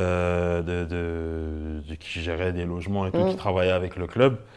Et j'envoyais un message, 3 bedrooms, nanani, nanana, tu vois, ok. Ah tiens, je te propose ça. Une semaine après, j'étais dans mon nouvel appart, tu vois. Tu as donné tes critères, quoi. Voilà, essaye de déménager maintenant, là. Tu vois, dans la vraie vie, essaye de déménager. Tout est fait pour que tu aies ton confort. Ouais, le club, il s'occupe de… Bah, déjà, le docteur, il est dans le club, le kiné, il est dans le club. Donc, du coup, ouais, le jour où, ne serait-ce qu'aller sur Doctolib, mais même pour ta famille, Bien sûr. Bien sûr. Et surtout… Ta femme, ton fils ou quelqu'un a quelque chose, il va voir le docteur du club. Bien sûr. Et allô le club, trouver une école pour mon fils. Allô le club. Tu vois, c'est que ça. Et en fait, bah, pour rejoindre ce que tu dis, concrètement, moi, j'ai fait ma première lettre de motive. J'avais 26 ans. Premier CV, 26 ans, j'étais à l'Ouest. Waouh, je suis allé sur Google, j'ai appelé des gens. Télécharger CV gratuit. Oh là. Il a marqué Newcastle, Le Havre. Non, mais même, je me disais, qu'est-ce que je mets dans le CV? Mais oui. Qu'est-ce que je mets? Là, je vais aller à la mairie du Blanc-Ménil. C'est un CV que je vais ramener, même si, entre guillemets, je savais qu'ils allaient me prendre. Mais qu'est-ce que je vais mettre dans le CV? Mine de rien. Tu vois? Et qu'est-ce que c'est un CV déjà? C'était ça la vraie question. Et c'est pour ça que je vous ai dit, du coup, dans les modules, tu as technique de recherche d'emploi, parce que simulation d'entretien. Parce que dans le foot, quand tu fais tes entretiens, c'est soit quoi? Soit le club, il ne te garde pas, donc l'issue, tu la connais. Soit le club, il veut te prolonger, l'issue, tu la connais. Soit c'est un club qui veut te signer, l'issue, tu la connais. Mais dans la vraie vie, tu connais pas l'issue. Genre, viens, explique-moi ta motivation, pourquoi est-ce que je dois te prendre. Ouais, exactement. Déjà, en fait, quand tu viens, tu sais déjà Ils savent déjà, voilà. Mais là, quand tu vas chercher un boulot, quand en face de toi, il y a quelqu'un que tu dois convaincre, tu sais pas comment faire. Et justement, c'est avec tous les entretiens que j'ai faits, maintenant, j'aime les entretiens. Mais en même temps, c'est parce qu'on aime parler, tu vois, on aime les médias, etc. Et je sais que ça m'aide quand j'ai des entretiens. Je sais comment être captivant et tout ça. Mais quand tu sors du milieu du foot, je sais pas moi, tu viens de finir ta carrière, on te dit ouais, entretien d'embauche. Tu vas y aller, ça se trouve dans ta posture, tu seras pas bien assis, tu vas renvoyer quelque chose de… Ça se trouve, tu vas arriver, de toute façon, je suis en fauteuil, ils vont me prendre. Donc, tu vas arriver un peu olé olé. Et ça, la personne en face, elle se ferme, tu vois. Mais si on te cadre, tu vois, en tant que footballeur, ancien footballeur, on te cadre, et derrière, franchement, tu vas tout casser. Et c'est vraiment sur ça qu'on travaille. Et également, tu vois, j'organise beaucoup d'événements où justement, et je vous inviterai d'ailleurs, où on crée des relations entre anciens footballeurs. En fait, vraiment, on crée un écosystème où tu as 3-4 footballeurs qui vont expliquer ce qu'ils font maintenant, tu vois, ils vont pour inspirer les autres, généralement avec 1 ou 2 journalistes en maître de cérémonie. Et après, c'est vraiment un after work. Petit fond musical, tu prends un verre, on échange des cartes de visite, etc. Et c'est ouvert à tout le monde. C'est-à-dire que j'ai des gens qui venaient, qui étaient juste intéressés, qui voulaient entendre ce que font les footeux, etc. Et qui eux aussi voulaient réseauter. Et ce que j'ai vraiment apprécié, c'est que les gens réseautaient grave. Et les footeux, ils étaient trop contents d'être là parce qu'ils étaient valorisés sur autre chose que le foot. Tu vois, ils étaient trop contents. Tu vois, on a eu Seb Basson, tu vois, maintenant qui est un peu, tu sais, conférencier de ça en Angleterre. Donc le mec en anglais et tout, il enchaîne tout le monde. Tu avais Nicolas Duchesne, donc, qui est sur Prime, mais qui est dans le staff du Havre. Mika Siani, parce qu'on faisait ça chez lui. Et chez lui, dans son établissement sur Paris. Et c'est un chef d'entreprise, tu vois. Donc lui aussi, il expliquait, il disait que même quand il était joueur, il avait monté un label de musique et tout. Et tu sais, c'est des sujets dont il n'avait pas vraiment parlé, tu vois. Donc il était content de le dire. Et en même temps, je ramenais aussi des anciens footballeurs amateurs qui font des bons trucs aujourd'hui. J'ai un gars qui a monté sa marque de bijoux. Et lui, à 18 ans, il s'est dit, il a fait un essai au Havre. Il a dit, waouh. Et nous, à l'époque, quand il est venu, il a mon âge, 189, c'était juste à côté, les 87, c'était du Dimitri Payet, etc. Enfin, il n'y avait que des gros joueurs. En plus, quand il est venu, il y avait encore Aubameyang qui était là.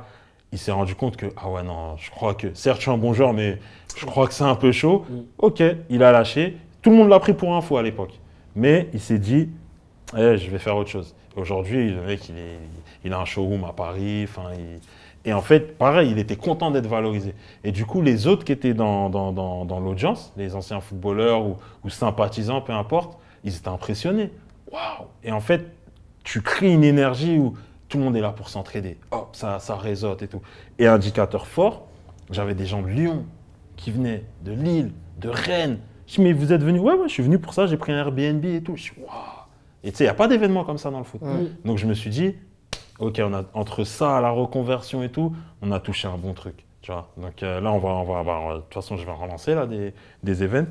Mais, et puis même, on est content, on se retrouve, c'est bon délire, c'est bienveillant.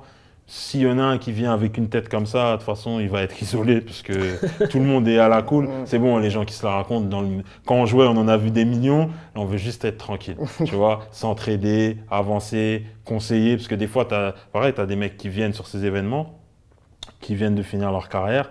Je sais pas quoi faire, les gars. Je suis là, je joue encore en R2, en R3, mais j'ai même pas envie. Enfin, écoute, lui, il a telle société, lui, il a ça. Tiens, je te connecte avec lui, je te connecte avec elle, etc. Et au final, tu sais, après, tout le monde a les réseaux sociaux aujourd'hui. Et je les vois connectés maintenant. Ils vont ensemble sur des événements, ceci, cela. Pareil, ces événements, on va aussi les délocaliser, parce que le besoin est partout. Mais je trouve que, ouais, sur cette partie-là, après foot, tout est à construire. Mais vraiment, tout est à construire. Le football, c'est le seul milieu qui brasse autant d'argent, mais qui a une aussi grande marge de progression. Tu ne peux pas trouver un autre secteur d'activité où il y a autant d'argent et une marge de progression qui est aussi importante.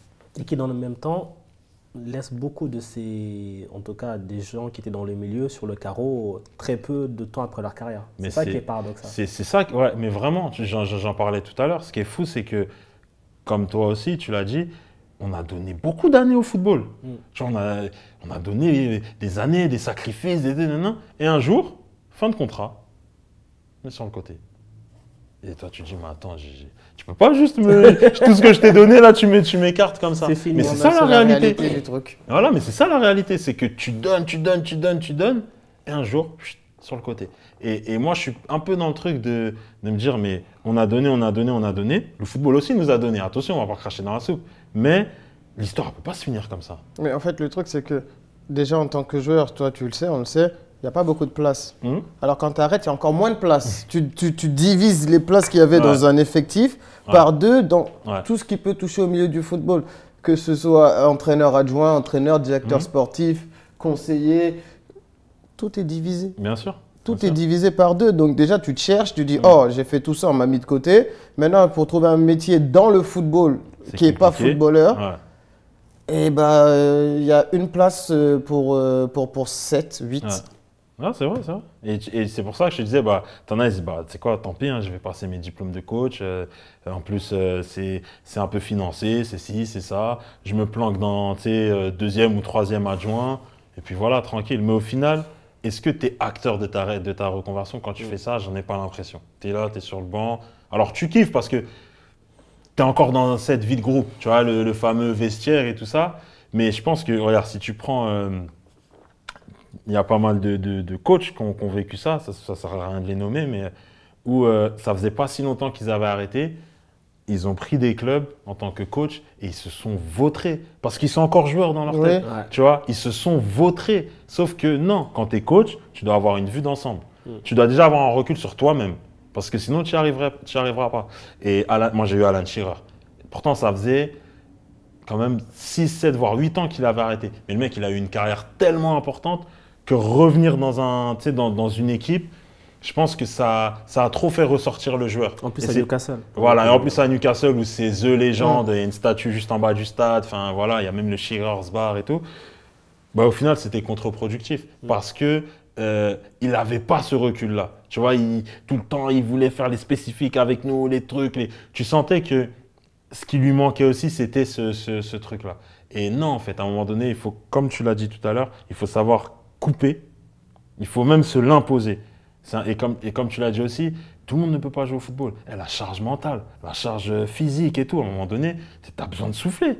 Tu souffles, tranquille, et après tu commences à aller vers autre chose. Alors même si je pense que ça doit être préparé pendant, mais il ne faut pas, le 30 juin j'étais footballeur, 1er juillet je suis courtier. Alors justement, comme tu dis, ça doit être préparé pendant. Ouais.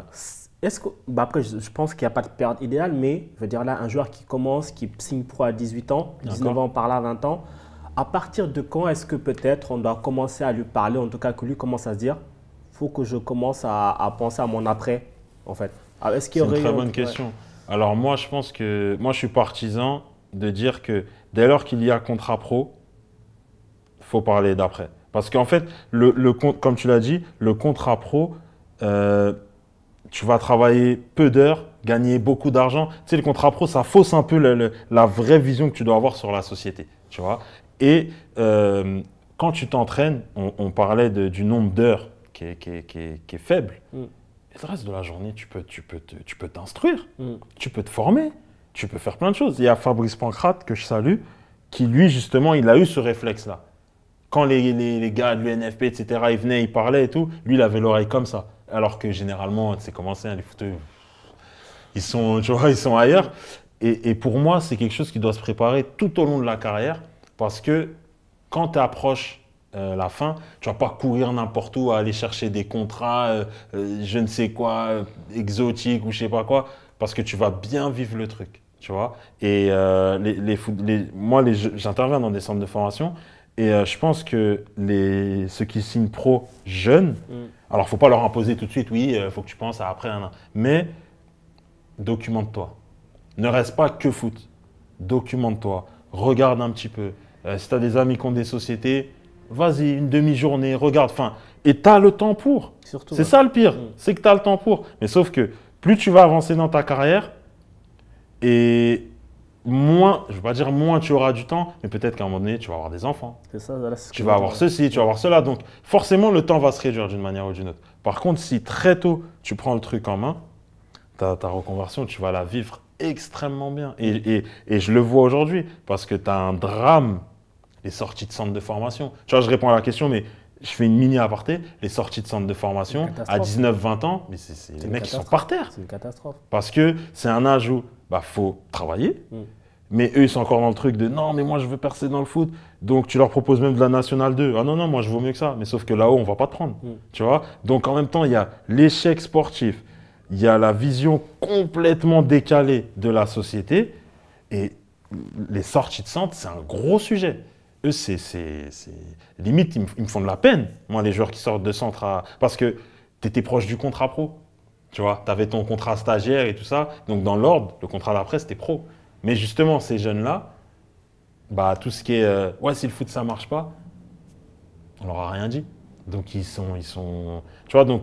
Quand tu as ton premier contrat pro, pour moi, on doit t'en parler. Mais même avant, dans les centres, on doit au moins sensibiliser. Te dire, essaie de voir au cas où regarde, ça marche pas. Mais est-ce que ça va dans l'intérêt des… Tu vois, c'est un débat que j'ai depuis 1 an. Est-ce que c'est dans l'intérêt des centres de formation de dire aux jeunes, si le foot, ça ne marche pas, commencez à y réfléchir. Et, tu vois, parce qu'eux, ils veulent tirer le meilleur des jeunes. Il faut que les jeunes soient focus, il faut qu'ils soient à fond. Et du coup, moi, quand j'interviens, tu sais, je suis sur la pointe des pieds, tu vois. Faut pas que… En fait, le jeune, tu peux pas lui dire bon, faut que je te dégoûte du foot parce qu'il y a très peu de chances que tu y arrives, faut que tu penses à après. Mais en même temps, il faut que tu lui mettes une réalité face à lui, tu vois. Donc, c'est vraiment, c'est technique. Mais je pense que c'est le prochain sujet à traiter parce qu'il y a trop de drames là, c'est trop. On a vu, il y a des suicides. En sortie de son formation, suicide, tu te rends compte à 19 ans, c'est terrible. Ça montre ce que le football représente pour le joueur concerné, tu vois. Mais là, il n'y a pas que les centres de formation, par contre, à travailler. Il y a aussi beaucoup les familles. Ah bah oui. Tout simplement, les projets, les familles, l'environnement, les amis, tout, parce qu'il y a une telle pression. Maintenant, c'est projet, c'est même plus, il va devenir joueur de foot, Mbappé c'est projet.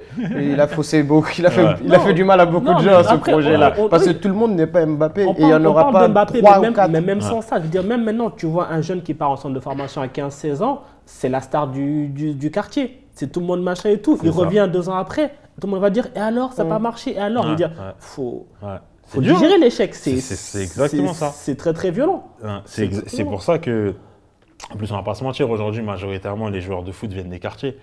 Et oui, t'imagines entre l'espoir, l'engouement qui te porte quand tu signes et tout l'inverse quand tu reviens, voilà, c'est notre environnement.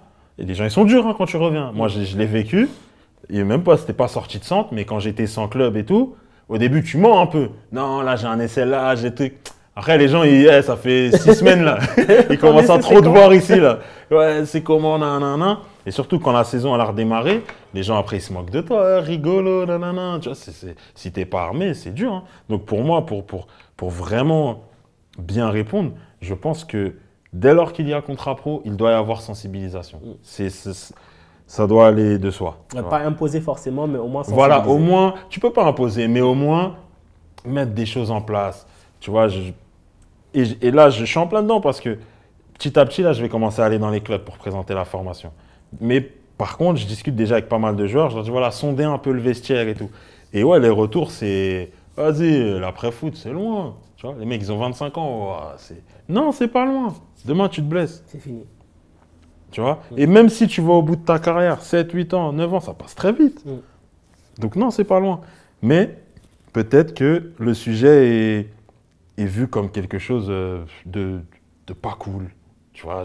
C'est pour ça qu'on essaye, voilà, d'amener un truc quand même dynamique avec des événements. Le fait d'être au Stade de France, c'est pas anodin. Ouais. Parce que voilà, je pense qu'on a, et même il y a, je vais pas dire que c'est un devoir, mais j'ai eu cette chance de m'être reconverti assez tôt et d'avoir un recul. Je me dis, je ne peux pas rester dans mon coin et rien faire. Tu vois, c'est vraiment le. Et dans d'autres sports, tu as un peu cette famille et peu importe ce que l'on dit, même si le foot c'est un milieu très particulier, il y a un état d'esprit commun. Tu vois, on se sait. Tu vois ce que je veux dire? Il y a un truc. On doit faire quelque chose. Tu vois, on doit, comme on le peut, on doit faire quelque chose. Tu vois, les consultants aujourd'hui, tu en as beaucoup en France, des anciens joueurs. Moi, à l'époque, quand j'étais en Angleterre, en 2007, ils étaient déjà dans ça. En 2007, en France, c'était pas comme ça. Ouais. En Angleterre, déjà, tu voyais comment dire, Jamie Redknapp, Emile Heskey, des fois, tu voyais Ian Wright, Ferdinand. Enfin, Ferdinand, il était sur la fin. Lineker aussi. Voilà, Gary Lineker, tout ça. Tu vois, ils étaient déjà dans ce truc. Et tu sentais que les mecs, ça les a sauvés, ça. Tu vois, ils étaient trop contents. Et limite, quand tu regardais leurs émissions, waouh, t'étais. Tu vois, et moi, comme ce que tu disais, moi, c'est là où j'ai commencé à kiffer les médias. Tu vois, pas avec les émissions traditionnelles, mais vraiment avec un plateau où il n'y a que des footballeurs. Parce que même on dirait une discussion de vestiaire, en fait. Je sais pas comment t'expliquer, tu vois. Les mecs, ils se tapent des barres, des trucs. Je dis, mais là, ils sont au travail, là. Ils sont vraiment en train de travailler. Ouais. Et ouais, c'est venu comme ça. Bon, malheureusement, c'est l'heure de la fin du podcast, exactement, de toutes les bonnes choses que tu fais. On a un classique toujours avant de se quitter, c'est qu'on demande à notre invité de nous concocter son 11. Il choisit la thématique, donc tu choisis la thématique que tu veux. Ça peut être ton 11 des joueurs préférés, 11 des joueurs avec lesquels tu as joué, peut-être ton 11 des joueurs reconvertis comme c'est le thème. Tu choisis en tout cas et tu nous concoctes ton 11. Ah, d'accord. Ah ouais, bon, l'émission doit finir, donc je ne vais pas prendre trop de temps. Non, je vais plus parler de ma sensibilité, mais des mecs avec qui j'ai joué, des mecs que j'ai rencontrés, enfin des gens que j'ai vus. Gardien, j'ai beaucoup aimé Shay Given, j'ai joué avec lui, l'Irlandais là, qui, quand on veut, je pense encore à Thierry Henry pour la main. Qu'il a qu'à courser l'arbitre et tout ça. Shay Given, ouais, pour ces raisons-là, le leadership et tout, et le super mec qu'il est, et très loyal. Il est resté très longtemps à Newcastle avant d'aller à City, sachant qu'il y avait 1 milliard de clubs qui le voulaient. Moi, je suis vieille école, hein, 4-4-2, plat. Il n'y a pas de défense à 3, tout ça. 4-4-2. À droite, Habib Beye, pour sa reconversion, pour le joueur qu'il était, mais surtout pour sa reconversion, parce que on se croise, hein, tu vois, même on échange des fois, et je l'ai vu une fois à Saint-Ouen, vu que je crois que c'était jour de match, donc ils étaient au Mob, c'est un resto là-bas, et je lui ai dit, Habib, franchement, félicitations, parce que t'es brillant dans ce que tu fais, tu vois, et tu représentes les footballeurs, en fait. Tu t'en rends pas compte, mais voilà, t'es éloquent, t'es charismatique et tout ça, et lui-même m'a dit que c'était même pas ce qu'il voulait faire. Mais pas du tout. Un jour, ils l'ont appelé, vas-y, viens, là. Une fois, 2 fois, puis il a commencé à kiffer. Donc ouais, Habib à droite. Et tu vois, il est hargneux, donc je le mets. Def centraux. Déjà, Sébastien Bassong, ça c'est sûr. Mais Def axe, un gaucher en plus. C'est bien d'avoir un gaucher dans l'axe, tu vois. Sébastien Bassong, pareil. Super mec. Très très bonne reconversion et surtout mec qui veut faire évoluer les choses, tu vois. Vraiment, d'ailleurs si vous voulez l'avoir, je pense qu'il serait ravi de venir. Avec plaisir. Ouais, et en plus ancien international camerounais, il a fait la Coupe du Monde, il a joué la CAN, Ligue des Champions, tu vois, donc voilà, c'est quelqu'un qui a une grosse expérience, Seb, et il vit à Londres aujourd'hui. Donc, tu vois, malgré tout, le football lui a permis de vivre ailleurs. Un autre dev central, je vais aller pour Lilian Thuram. Lilian Thuram parce que moi, tu vois, son geste là, moi, tu vois, il y a sensibilité, il m'a marqué. France 98. Ouais, c'est le mec qui m'a marqué, il est voilà, polyvalent et c'est quelqu'un d'engagé. Donc, je vais aller pour lui. Ashley Cole, arrière gauche. Ouais, parce que je sais pas si les gens ont des souvenirs, mais Ashley Cole à son prime, c'était quelque chose. Ouais, et puis tu vois, j'étais en Angleterre à cette époque-là. Donc, ouais, Ashley Cole. Dans l'axe, Lampard. Je vais mettre 2 milieux, Lampard et Scholes. Bon, après, c'est voilà, parce que j'étais en Angleterre, donc je les ai. En fait, je les ai vus. Je les ai vus en étant dans le stade. Tu vois, y avoir les joueurs à la télé et y avoir dans le stade. Waouh! Mec, tu vois, c'est un autre football. Tu vois, c'est un autre métier, c'est autre chose. Et franchement, ouais, et je trouve que ce sont des joueurs qui ont marqué leur époque. Tu vois, peut-être pas en termes de stade, peu importe, mais d'une manière ou d'une autre, ça reste des joueurs, tu vois, charismatiques. C'est le qui parle. Voilà, des leaders, voilà, incroyable. Milieu gauche, Cristiano Ronaldo, parce que à l'époque où il était foufou, c'était un peu plus son poste, tu vois. Et pour l'avoir vu jouer plusieurs fois, en plus face à Habib Bey, et Habib, il a passé une après-midi compliquée. Mais non, Ronaldo à son prime, Ronaldo Manchester Days, là, comme on dit, c'est waouh. C'est vraiment, moi, il m'a. Pas au début, parce qu'au début, il était foufou. Tu vois, au début, c'était YouTube. Tu vois, mais quand vraiment il avait décidé d'être efficace, ce Ronaldo-là, incroyable. À droite, David Beckham. David Beckham, parce que. Voilà, moi j'ai 33 ans, je le revois à Manchester, c'est contrôle, centre, tu vois, devant le but là, bien enroulé. Et franchement, c'était, voilà, David Beckham, et même une classe, il y avait, tu vois, c'était un tout, c'était vraiment un tout. Et je vais me faire un petit kiff devant. On va dire que Zizou, il a 34 ans, donc on ne lui en demande pas trop, on le met en 9,5, tu vois. Zizou, parce que non, les gars, Zidane, c'est trop. C'est trop. Zizou, c'est limite, je pense que quand il jouait, les gens sur le terrain le regardaient, tu vois, en mode spectacle, même les adversaires. Moi, ça me l'a déjà fait sur certains joueurs. C'est quand tu es sur le terrain, le mec, il est tellement brillant que même si tu es son adversaire, dans ta tête, tu dis waouh. Et puis voilà, les Stades de France, tu vois, à cette époque, j'ai 8 ans, je pète les plombs en fait. Et je veux numéro 10. On voulait tous le numéro 10 après, tu vois, c'est ce qu'il a apporté. Et sans surprise devant R9. Si quelqu'un met quelqu'un d'autre devant, je me fâche avec lui. R9, c'est. Mais toi qui as joué en première ligue, j'aurais compris que tu dis Thierry Henry. Hein. Oui, c'est vrai. Mais Thierry Henry, je suis extrêmement fan, mais vraiment. Mais R9, c'est autre chose. J'ai l'impression que, tu vois, avoir un attaquant aussi fin techniquement, aussi, je sais pas comment, il a ramené quelque chose. Tu vois, il a ramené quelque chose.